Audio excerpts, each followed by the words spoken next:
بسم اللہ الرحمن الرحیم۔ رسول اللہ صلی اللہ علیہ وسلم نے فرمایا، سب سے بڑا گناہ یہ ہے کہ کوئی شخص اپنے والدین پر لعنت کرے۔ کسی نے عرض کیا، یا رسول اللہ، آدمی اپنے ماں باپ پر کس طرح لعنت کر سکتا ہے؟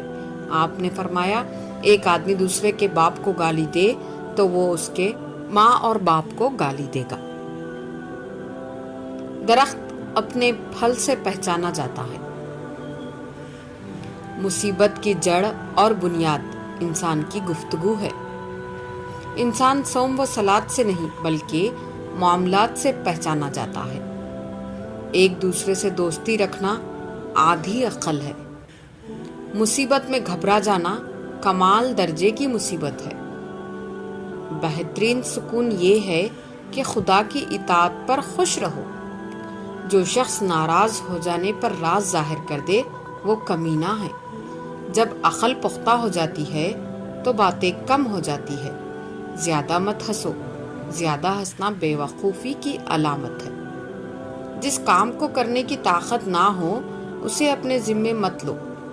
مزاح نہ کرو، اس سے ذلیل ہو جاؤ گے۔ عقل مند ہمیشہ فکر و غم میں مبتلا رہتا ہے۔ مومن نہ کسی کو دھوکہ دیتا ہے اور نہ کسی سے دھوکہ کھاتا ہے۔ شیر بھوکا مر جانا پسند کرتا ہے، کتے کا جھوٹا کھانا کبھی پسند نہیں کرتا۔ ہر کسی کی دعوت قبول نہ کرو اور نہ ہر کسی سے تحائف لو۔ دانا وہ ہے جو کم بولے زیادہ سنے۔ تم جس سے نفرت کرتے ہو اس سے ہوشیار رہو۔